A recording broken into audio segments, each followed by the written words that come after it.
We begin with exercise 5.2 on page number 160 of your textbook. I do hope that you have your notebook open so that you can note down the sums simultaneously. The first sum, find the position vector of point R which divides the line joining the points P and Q. Now they have given us the position vectors of P and Q in terms of IJK and R divides PQ in the ratio 3:2. Now we have to find the situation in two ways. First of all, we have to find the position vector of R when it divides PQ internally, and also we have to find it when it divides PQ in the externally in the ratio 3:2. So in the first case, internal division. Now the position vectors of P and Q are given as P bar. We can write it as P bar is equal to the first vector, that is 2i minus j plus 3k. And similarly, the position vector of Q can be written as Q bar is equal to minus 5i plus 2j minus 5k. Now in the first case, now the ratio is given as 3:2. So let us write m is to n is equal to 3:2. If r bar is the position vector of R, then we can say that r bar is equal to m q bar plus np bar upon m plus n. Now here I would like to point it out to you all is that in the exam time, when you are in a big hurry, please do not forget that m is to be multiplied with the second vector and n, that is the second number of the ratio, has to be multiplied with the first vector. Never make the mistake of going in order, that is mp plus nq will give you the wrong answer only. So keep this in mind. So we substitute these values over here. So r bar turns out to be, m is actually 3. So 3q bar, the value of q we put over here.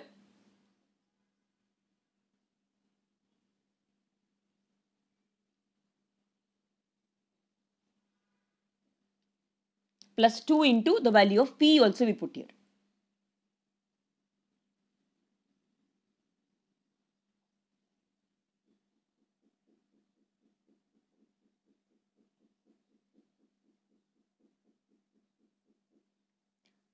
The whole thing upon 3 plus 2. Upon solving it now. Okay, upon solving it, we are getting the value this way, that is by multiplying 3 5s, that is minus 15i plus 6j minus 15k. Again we multiply the second bracket with 2, so 4i minus 2j plus 6k upon 3 plus 2, which is 5. Upon solving it, we get the ratio as, we get the answer fraction as minus 11i plus 4j minus 9k, the whole upon 5. So this is the position vector of r bar. You can also take 1 upon 5 common and write the answer, although we can treat this as the final answer as well. So this is the position vector of r bar. Now you can be asked the question in a slightly different way. They can ask you the coordinates of r. The coordinates of point r can then be given as the coefficients of these vectors, that is I, j and k. So we can write the coordinates as minus 11 upon 5, 4 upon 5 and minus 9 upon 5. So this becomes the coordinates of r. Thus we move on to external division. Now with respect to external division, we have r bar is equal to mq bar minus np bar upon m minus n. So the sum has to be done in a very similar manner. It becomes in fact easier when you apply the external section formula. So that I am leaving it to you as assignment. So do complete the sum in your notebook as assignment. Then in the second sum now, in the second sum, find the position vector of the midpoint M joining the points L and N. They have given us the coordinates of L and N over here. So suppose we have L bar as the position vector of L. So we can write like this. Let L bar be the vector in ijk terms. That is 7i minus 6j plus 12k. It is easier if you write it this way and keep it, rather than assuming that the person who corrects your paper will know it actually. They may cut marks for not writing it properly. N bar is equal to 5i plus 4j minus 2k. Now M is the midpoint of Ln. So we write that fact over here.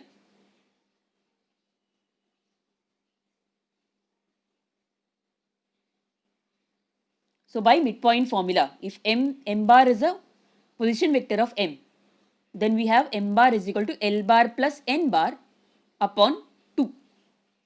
So we just substitute the values over here.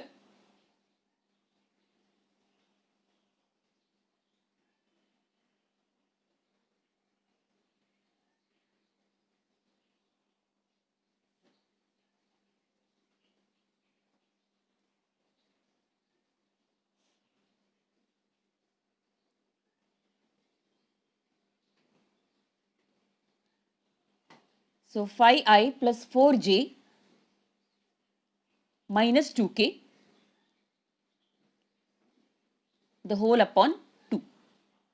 Upon solving it, we are going to get 7i plus 5i gives us 12i minus 6j plus 4j, that is minus 2j, and 12 minus 2k, that is 10k. And in the denominator we have 2, so we can simplify further. So M bar comes out to be 6i minus j plus 5k. So this becomes a position vector of M bar. We can also write the coordinates of M bar. In fact, you should practice writing coordinates as well. The coefficients of I, j and k, that is 6, minus 1 and 5. Thus we get the midpoint of Ln. Moving on to the third sum. In the third sum, if the points A, B and C are collinear, then find the ratio in which point C divides the line segment AB. Okay, we have to first of all find the ratio in which point C divides line segment AB, and also in the second part we have to find the values P and Q. As you can see over here, P and Q are unknown values. So you also find the values P and Q over here. Now suppose we write the position vectors and keep it. We have A bar in terms of ijk. A bar becomes, see, the coordinates of A are 3, 0 and P. Therefore A bar becomes 3i plus 0j. Even if you do not write the 0 term, it's okay. 0j plus P into K. Similarly, B bar becomes the next. Suppose B bar is a position vector of B, then from the coordinates of B we have I minus I plus qj plus 3k. And similarly, C bar becomes minus 3i plus 3j plus 0k. Now I have told you that whenever we do not know the ratio in which a point divides a line segment, we can take the ratio as, say, k is to 1. So suppose C divides AB in the ratio k is to 1. We do not know whether it is internal division or external division, isn't it? So we just say that suppose C divides AB in the ratio k is to 1. In that case, by section formula, we have C bar is equal to KB bar plus 1A bar, because 1 is the other number which we have taken in the ratio, upon K plus 1. Okay. Now we substitute the coordinates in terms of I, j, k. We write the values for C, A and B. So C bar becomes minus 3i as they have given us minus 3i plus 3j plus 0k is equal to k into I bar, k into b bar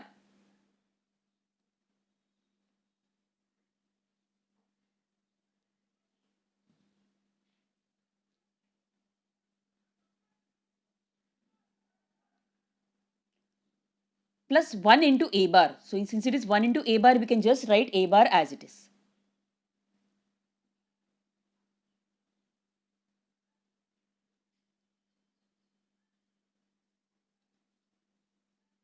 And the whole upon k plus 1. Don't forget the denominator. Now what is done is that we take k plus 1 to the LHS and therefore we get k plus 1 into c bar. K plus 1 into the coordinates of c bar, which is minus 3i plus 3j plus 0k. So k plus 1 has been taken to the LHS, and on the RHS, now I am writing the RHS, we multiply k with the first bracket now. So we get minus ki plus k into qj plus k into 3g, 3k, k vector actually, there is a difference here, k into 3 k bar. K bar and k are different, please remember that.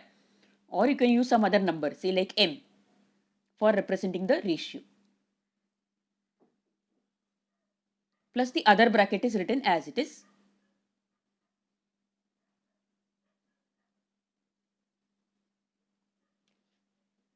Then in this case,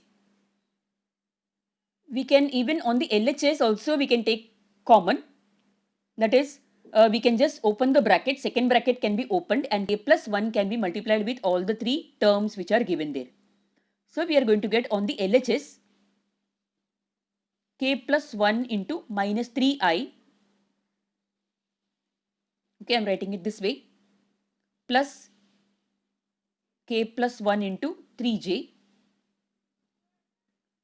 plus k plus 1 into 0k.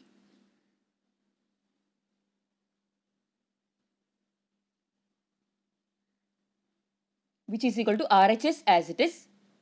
RHS becomes minus ki plus kqj bar plus k into 3k vector.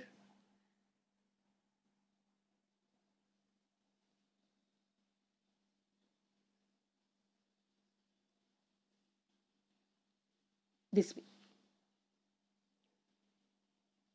Now in the next step what we do is that on the RHS, LHS we keep it as it is. So let me write the LHS as it is.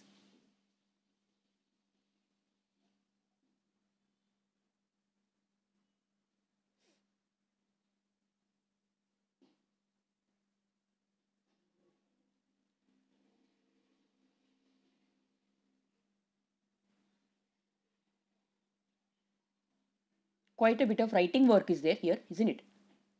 But the sum is okay, you can even understand it properly if you do pay attention there. Is equal to. Now what I'm going to do is on the RHS, we take the I terms common here. So we take minus, we get minus k plus 3i, I bar plus j terms again common. So k into q j because plus 0 that way, okay, plus 3k plus p into k vector.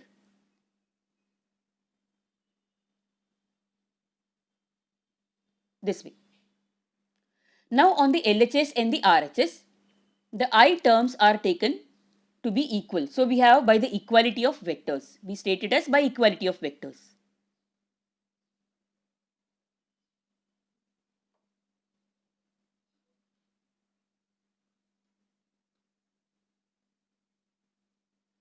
On the LHS and the RHS, we are going to equate the similar terms together. So I terms are grouped together, that is minus 3 k plus 1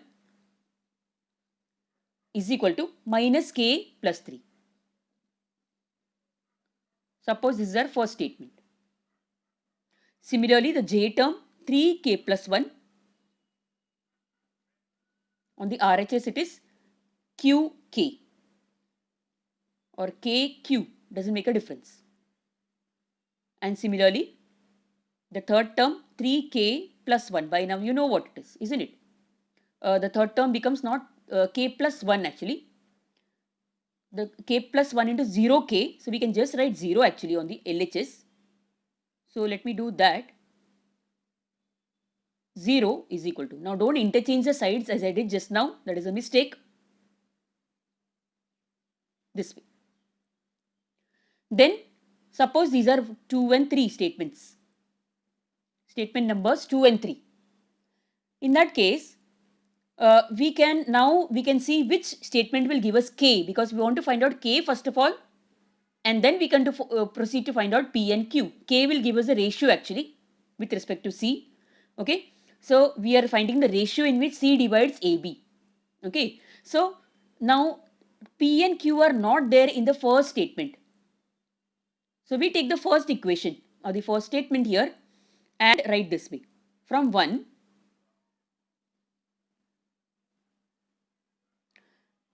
now open the brackets on the LHS and RHS if it is there then. So we have minus 3k minus 1, minus 3 I mean, not 1 but 3. So minus 3k minus 3 is equal to minus k plus 3. Thus from here we get minus 2k is equal to 6 and therefore k is equal to minus 3. Since the value of k is minus 3, that is a negative value, we conclude that c divides AB externally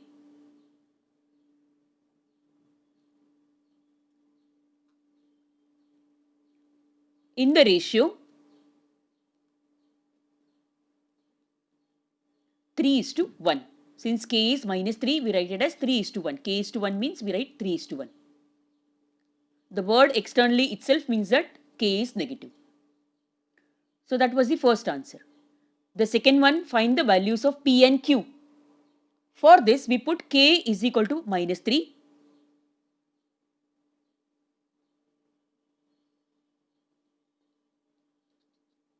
In say equation 2,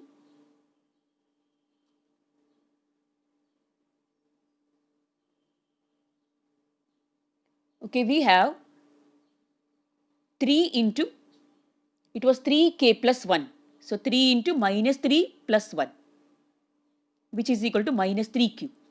On the RHS we had minus 3q. Opening the bracket and solving it, minus 3 into minus 3 becomes minus 9 and plus 3 is equal to minus 3q.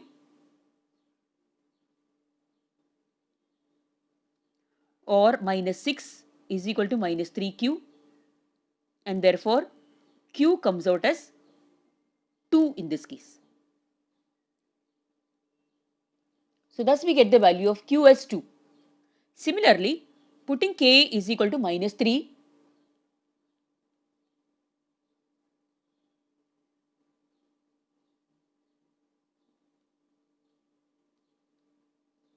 in equation 3.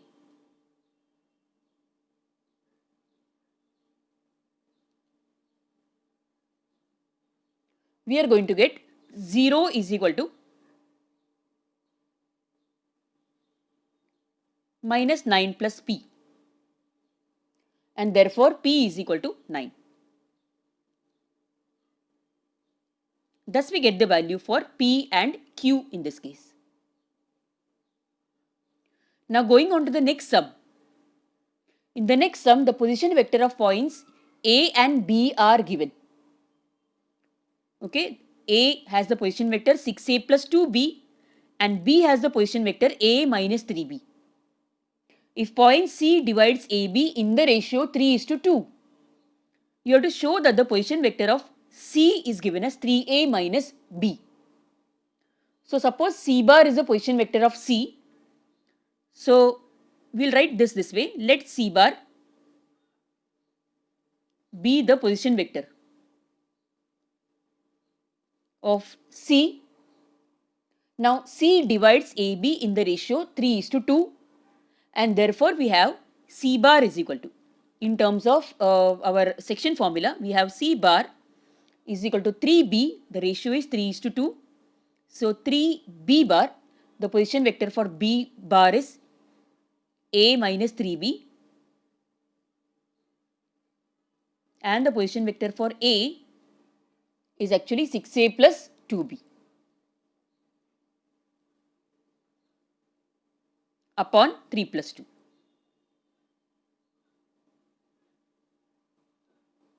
Upon solving this, you are going to get the answer for C bar, and that answer should come out as 3A minus B. As they have given in the question, you have to get this particular answer, that is 3A minus B. So this I am leaving it to you as an assignment to complete and get the answer. You just have to open the brackets, multiply and divide by 3 plus 2, that is 5. And you get your answer actually over here. That much easy it is. In the next sum, now this is an important sum. It can come at least for 3 marks. Prove that the line segments joining the midpoint of adjacent sides of a quadrilateral form a parallelogram. Does it sound familiar to you? Well, that is because you have already done this sum in geometry in your 10th standard by using the same midpoint formula. So here also we are going to use midpoint formula, but in the vectorial form. Okay, so here suppose the quadrilateral is ABCD. Let ABCD be the quadrilateral, any quadrilateral. It need not be a rhombus or a parallelogram or anything. It can just be a quadrilateral.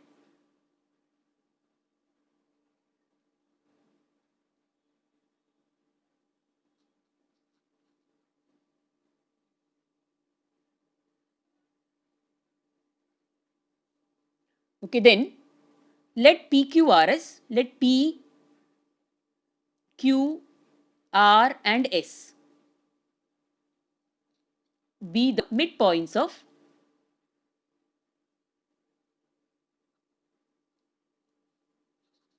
of these sides, that is AB, BC, CD and DA respectively.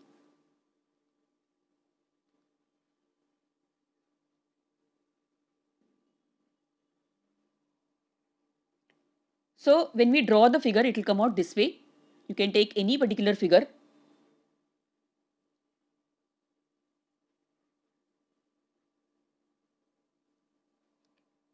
Say this is ABCD. And you can take the midpoints as P, Q, R and S. P here, Q, say R is here and S is here. And we also join PQRS so that we can prove that PQRS is a parallelogram.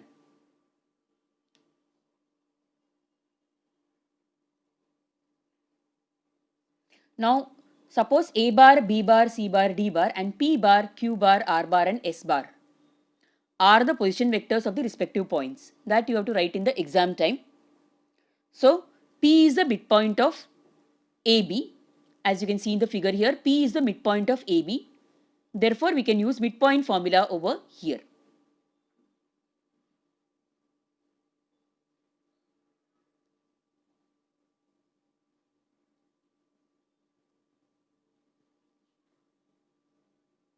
Therefore, we have P bar is equal to A bar plus B bar upon 2.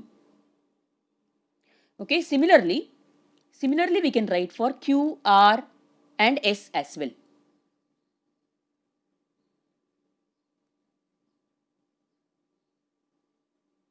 So Q is a midpoint of BC, so we have this formula for Q. R is a midpoint of CD, so we have R bar is equal to C plus D upon 2. And S is the midpoint of AD or DA, whichever way you want to take it. If it is DA, then D bar plus A bar upon 2. Okay, upon having written that, suppose we take the segment PQ. As you can see in the figure here, suppose we take this particular segment, any segment you can take, suppose we take PQ. So vector PQ can be represented by its position vectors as Q bar minus P bar. So we do that over here. So PQ, vector PQ is equal to Q bar minus P bar. Upon substituting the formulae, we have Q bar as B bar plus C bar upon 2 minus P bar becomes A bar plus B bar upon 2, which becomes actually, upon opening the bracket, half can be taken common here. So B plus C minus A minus B. Thus B gets cancelled. So we have half C minus A, which is PQ bar. Okay, so PQ bar becomes half C minus A. See, this is the first statement. Then similarly, let us take the opposite segment from the diagram, that is SR bar. So SR bar becomes R bar minus S bar, which is C plus D upon 2 minus D plus A upon 2.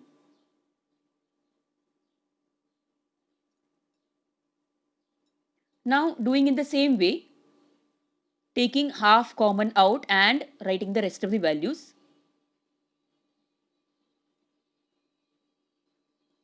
Okay, we get D and D gets cancelled. Thus we get the same statement, that is SR bar is equal to half of C bar minus A bar. Then thus we have both PQ and SR as same, no? Vector PQ has the same value as vector SR from here, from 1 and 2 actually. Also from this ratio, okay, from this statement actually, we can say that PQ is parallel to SR. PQ is equal to some scalar, that is in this case 1 into SR. So we can say that PQ is parallel to SR. Similarly, we can also prove for the other two sides of PQRS. We can also prove that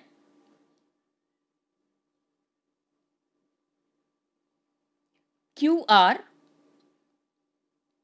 is equal to PS and QR is parallel to PS. Okay. Now opposite sides are parallel and equal, which means the figure is a parallelogram. Therefore, we say that quadrilateral PQRS, which we got by joining the midpoints of ABCD, of sides of ABCD. So we say that PQRS is a parallelogram.